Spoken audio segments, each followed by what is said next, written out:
자, 오늘은 94페이지 쪽에 보면은 그러면 우리는 어떤 중보자와 구원자를 찾아야 합니까? 예. 그 지난주에 저희가 교회 도서로 구입한 것 중에 모든 이의 그 카톨릭에서 나오는 그 마리아 중보에 관한 그 책, 그 만화로 된 책인데 아주 꼭 읽어봐요. 그거. 그 교회 도서로 이렇게 비치해놨어요. 로마 천주교 같은 경우는 이 중보자, 마리아 중보가 거의 아주 확정되진 않았지만, 그러나 그들이 확정하지 않았다고 해가지고 그들이 마리아를 성삼위보다 하찮게 여기는 건 절대로 아닙니다. 아니, 더 중요하게 여깁니다. 이거는 어떤 면으로도 부정할 수가 없어요. 물론 천주교인들은 이렇게 얘기하면은 절대 아니다라고 하는데, 그 아니다라고 그렇게 그들이 강조하는 것 자체가 너무 말이 안 되거든요. 왜? 그들의 그 공식 교리집도 그렇고 실제적인 그 실천 신앙도 그렇고 마리아를 숭배해요. 그리고 마리아가 거의 그리스도보다도 더 중요한 중보자의 위치에 있습니다. 그래서 마리아를 통한 기도도 있고 공식 기도문도 있고, 그러니까 우리가 이 중보자 개념이 굉장히 중요합니다. 왜? 우리가 이 중보자의 개념이 기독교에 있어서 가장 생명이 되는 교리예요. 왜 그러냐면 이 세상의 모든 종교를 볼 때 명확한 중보자의 개념이 있는 그 종교는 우리 기독교밖에 없어요. 가톨릭은 그것을 왜곡시켰고, 그다음에 이제 다른 종교는 중보자의 개념 자체가 없어요. 힌두교도 그렇고 불교도 그렇고. 그러니까 다른 종교는 하나님과 어떤 절대자 사이에 직접적인 그 교류를 추구하는 그 종교란 말이에요. 그러나 우리 기독교는 이 중보의 개념이 없는, 즉 그리스도의 중보가 없으면 우리 기독교는 정말 말짱 그냥 무너지는 겁니다. 무너지는 거라고 보면 틀림이 없어요. 그래서 여기 보니까 중보자, 구원자, 그러니까 어떤 중보자, 구원자, 이거 어떤이라는 게 중요한 거예요. 질문, 어떤. 그냥 막연히 그냥 중보자, 구원자가 아니죠. 그는 죄가 없는 의로운 참 인간이면서 모든 피조물보다 뛰어난 능력을 가진 참 하나님이어야 합니다. 그런데 마지막에 적그리스도가 자기가 마치 중보자인 양 그렇게 나타납니다. 자기가 마치 온 세상의 모든 사람들의 중보자인 양 그렇게 처신을 해요. 근데 우리가 이제 성경을 보면 알지만 이 중보자의 조건은 아주 중요합니다. 중보자는 뭐냐? 죄가 없는, 일단 무죄, 죄가 없어야 돼요. 그 다음에 참 인간이면서, 그러니까 인성을 가지고서, 그 다음에 모든 피조물보다 뛰어난 능력을 가진 참 하나님이어야 된다. 그래서 우리가 이 중보자의 개념을 명확하게 알아야 됩니다. 우리가 많은 이단 종파들, 예를 들면 신천지도 그렇고, 그 다음에 통일교도 그렇고, 몰몬교도 그렇고, 여호와의 증인도 그렇고, 그들의 교리에 있어서 치명적인 문제가 뭐냐면 이 중보자의 개념이 결정적으로 그들은 어때요? 성경 진리에서 벗어나 있잖아요. 그래서 다른 걸 다 떠나서 비우고 뭐고 다 떠나서 중보자 개념이 틀렸기 때문에 안 되는 거예요. 그래서 여러분 교회가 좀 부족하고 그래도 솔직히 그냥 은사주의 있건 그냥 뭔가 잡동사니라도 이 중보자에 대해서만큼은 좀 확고해야 돼요. 순복음이라도 그리스도의 중보에 대해서 교리만큼은 좀 분명해야 된단 말이에요. 그것만큼은 하여튼 1.1핵도 우리가 단 1mm라도 양보해서는 안 된단 말이에요. 그러니까 교회가 많은 부족함과 허물이 있어도 예수 그리스도의 중보 이거에 대해서 좀 분명해야 되는데, 사실 오늘날 교회는 이것도 많이 지금 흔들리고 있어요. 이것도 많이 흔들리고 있습니다. 자, 학습 평가는 이거는 그냥 뒤로 넘어가도 되고, 2번 다음 중 하나님의 의를 충족할 수 있는 존재는 하나님의 아들, 그렇죠. 천사도 아니고 동물도 아니고 아브라함도 아닙니다. 3번 하나님의 영원한 형벌을 받은 인간이 하나님의 은혜를 받을 길은 무엇입니까? 그렇죠. 구원자 그리스도입니다. 자, 매주일 드리는 동물 제사 아니죠. 이건 구약의 개념이죠. 세속을 떠난 수도 생활, 이건 중세 시대 개념이에요. 그다음에 선행으로 공로를 쌓는 일, 이거는 여전히 지금도 로마 천주교와 또 교회 안에서 거듭나지 못한 사람들 중에 여전히 어떤 선행과 공로로 자꾸 하나님 앞에 나오려고 하는 사람도 있어요. 예. 철저하게 그리스도의 의를 신뢰하고 의지하기보단 자기 죄에 대해서 뭔가 자꾸 양심에 찔릴 때마다 헌금을 뭐 듬뿍 낸다든가, 교회 와서 청소를 많이 한다든가, 전도제 지고 나와서 전도를 한다든가, 뭔가 자꾸 공로의 개념을 가지고 그러니까 열심히 신앙생활하는 사람이 두 종류가 있어요. 이거를 예리하게 봐야 돼. 열심히 신앙생활 하는데 저 사람이 왜 하느냐라가 봐야 돼. 저 사람 혹시 거듭나지 못해갖고 자꾸 자기가 뭔가 하나님께 봉사하고 헌신하는 것으로 자기의 구원의 확신을 얻으려고 하면은 그거는 정말 위험한 거예요. 근데 진짜 거듭나고 중생해서 참 그리스도의 은혜에 감사해서 헌신하는 사람이 있어요. 그거는 너무 귀하죠. 근데 그렇지 않으면서 헌신하는 사람이 있다고요. 그러니까 목회자는 그저 무조건 헌신하고 봉사 잘한다고 해서 이렇게 좋아하지 말고 저 사람이 정말 거듭나고 중생해서 감사해서 그 하는 건지 아니면 혹시라도 구원의 확신이 없으니까 그리스도에 대한 확신이 없으니까 자꾸 그걸 가지고 그걸로 지금 뭔가 이렇게 하려고 하는 거 아닌가에 이걸 좀 정말 꼭 살펴봐야 돼요. 이거 중요한 문제예요. 네 번째, 다음 중 중보자와 구원자에 대한 설명으로 옳은 것은 4번. 중보자와 구원자는 오직 뭔가 한 분이어야 됩니다. 그렇죠? 두 사람도 아닙니다. 세 사람도 아닙니다. 그래서 우리가 마리아가 중보자가 될 수 없는 이유가 뭡니까? 예수님 외에는 성경에서 다른 중보자를 내세우질 않았어요. 그리고 앞으로도 마찬가지예요. 다른 중보자는 없어요. 이만희도 마찬가지고 문선명이도 마찬가지고 어떠한 사람이 내가 중보자다. 그리스도께서 실패했다. 그리스도께서 불완전해서 하나님이 나를 다시 보냈다. 이런 식으로 하여튼 자기가 중보자라고 하는 사람들은 그건 무조건 적그리스도예요. 그건 볼 것도 없어요. 여러분이 그걸 아주 철저하게 됩니다. 자, 합숙 적용으로 들어갑니다. 현대교회는 예배와 교리 교육보다는 전도, 선교를 중요시해요. 그래요. 요거 오늘 아주 정말 중요한 걸 좀 이야기한 것 같아요. 조용히 하고 둘이 조용히 해. 자, 현대교회는 예배와 교리 교육보다는 전도, 선교를 중요시하죠. 이게 지금 이 복음주의 교회들이 1990년도부터 들어와가지고 특히 이제 선교에 굉장히 많은 걸 쏟았어요. 가지고 뭐 선교 대회, 뭐 또 선교 그 해외로 이렇게 막 그 유랑하는 거 뭐라 그래요 그거? 거지 같은 그 단기 선교들. 그 단기 선교도 왜 하는지 참 그거 참 문제예요. 단기 선교 자체가 나쁜 건 아니에요. 나도 단기 선교가 무조건 나쁘다고 하는 건 아니지만 선교에 대한 마치 단기 선교가 여름 휴가처럼 그냥 일반적으로 그냥 교회가 지금 많이 사용하더라고요. 근데 그런 식으로 단기 선교하면 절대 안 됩니다. 자, 이 전도나 선교 이런 것이 교회가 중요하게 해서 많이 막 붐이 일어났는데 이거를 우리가 꼭 이것이 꼭 좋은 것만은 아니에요. 왜? 예배와 교리 교육이 약화되면서 전도와 선교가 강해지게 되면 교회가 내부적으로 무너지는 거예요. 내부적으로. 그러니까 바깥으로만 열심히 돌지 교회 자체가 영적으로 이렇게 강건하고 든든하게 세워지는 일은 안 하고 있단 말이에요. 사실 우리나라 교회 지금 제일 필요한 게 뭐냐면 교리 교육입니다. 아주 두말할 것도 없어요. 장로교는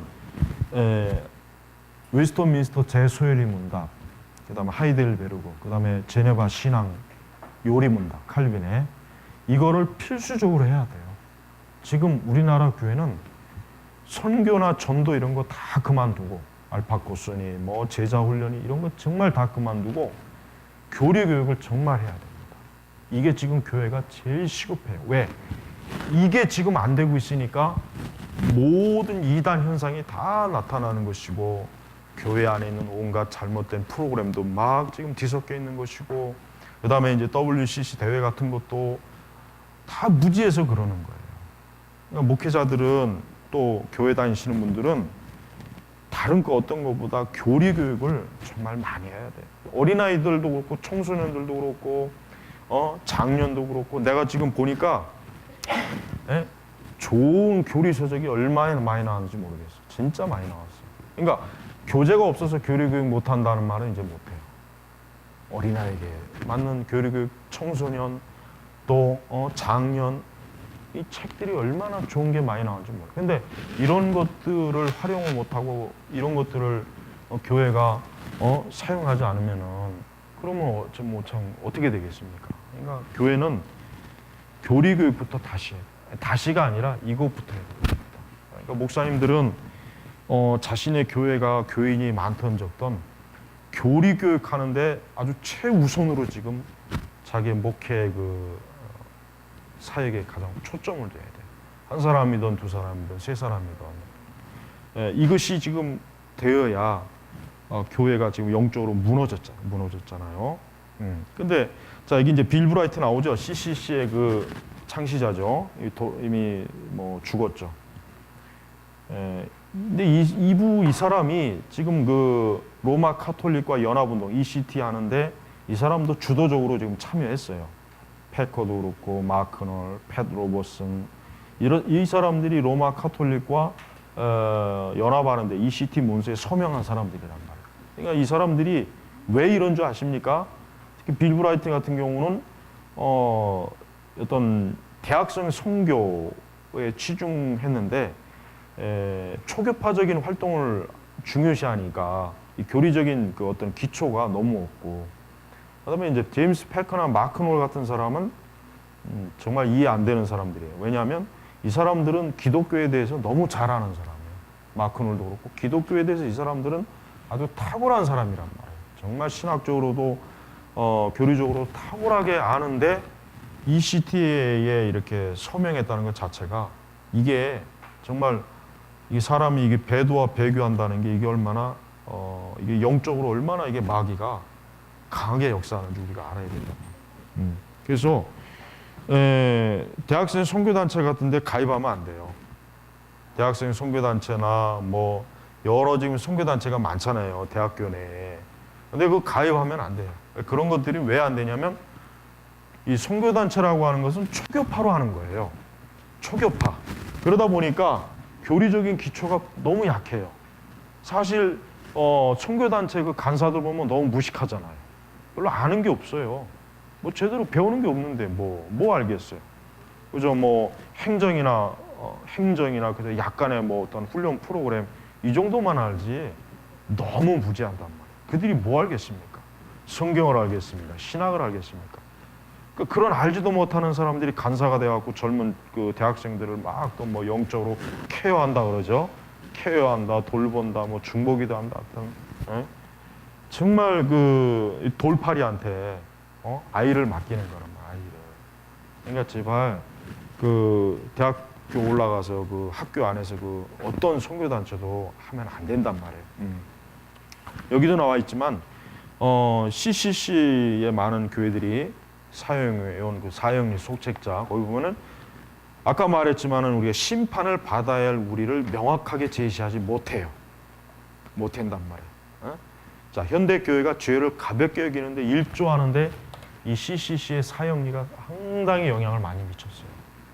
그래서 우리나라 그 CCC의 그 1차, 2차 엑스폴로 빌리그램이 왔을 때 이런 것들이 교회가 초교파 연합운동과 교리적으로 무너지고 교회가 양적 성장을 하면서 교회가 어때요?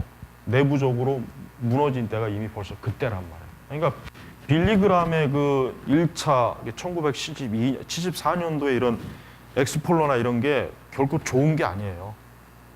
우리 뭐 한국교회사에서 보면은 그 시기를 한국교회 부흥의 시기라고 하는데 그 시기야말로 우리나라 교회가 완전히 이 교리적으로 거의 이 장로교회 같은 경우는 상당히 이게 약화된 시기예요. 그러니까 빌리그램이나 이런 사람을 재평가해야 돼요.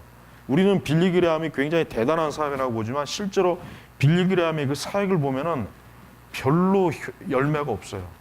그냥 겉만 입만 무성해. 솔직히 입만 무성했어요. 열매가 없어요. 예수님이 그 무화과나무에 입만 무성했다고 해서 저주했잖아요. 나는 그 빌리그램이 딱 그런 사람이라고 봐요. 그리고 빌리그램은 말년에 결국 카톨릭과 완전히 뭐 하나가 되었죠. 그리고 자유주의자들과도 하나가 되고 그래서 빌리 그레함도 그 로이드 존스 목사님도 빌리 그레함하고는 손을 끊었단 말이에요. 근데 그 로잔 언약 때 보면은 존 스토트나 이런 그 신복음주의자들이 빌리 그레함과 또 굉장히 그 연합 운동을 열심히 했어요. 근데 그게 이제 20세기 현대 교회가 결국 그 토대가 무너지는 데 있어서 아주 그 역할을 많이 한 것입니다. 그래서 우리는 전도와 설교할 때 죄를 깊이 다뤄야 된다 하는 거 알아야 돼요. 죄를 깊이 다루지 않으면은 그건 교회가 아닙니다. 그건 기독교가 아니에요. 죄를 깊이 다루지 않으면은 그건 어떤 명목으로든지 그거는 그 기독교라고 할 수 없어요. 그래서 우리가 미국의 이제 메가처치도 문제지만 우리나라 대형교회도 왜 문제냐? 몇천 명, 몇만 명이 온다고 해서 중요한 게 아니라 그 한 사람 한 사람이 죄에 대해서, 하나님의 심판에 대해서, 하나님의 구원의 어떤 여러 그 중요한 그 성경적 진리 이것들을 명확하게 몰라요. 하나님을 아는 지식, 제임스 패커가 쓴 책 중에 거기에 뭐가 있냐면 신앙의 가장 3대 요소가 있는데 그 중에 하나가 뭐냐면 하나님을 아는 지식이 없으면은 구원받을 수 없다고 그렇게 얘기합니다. 하나님을 아는 지식이 없는 사람이 어떻게 하나님을 믿을 수 있겠느냐? 패커 자신이 그렇게 얘기했단 말이에요. 그건 너무 중요한 거예요. 그러니까 우리는 지금 교회는 뭐예요? 이 은사 중심으로 막 체험과 어떤 그 감각적인 걸 추구하니까 사람들이 그것만 가지고도 야, 내가 놀라운 걸 체험했기 때문에 내가 하나님의 자녀야, 나 구원받은 사람이 이렇게 나오는데 그렇지 않다는 거예요. 그렇지 않다는 걸 그들이 알아야 돼요. 그거를. 그러니까 목회자들이 그거를 그들에게 알려줘야 되는데 그렇지 않잖아요. 여러분, 우리가 왜 교리가 중요하냐? 교리를 모른다는 것은 결국은 그리스도를 모르는 것입니다. 하나님을 모르는 것입니다.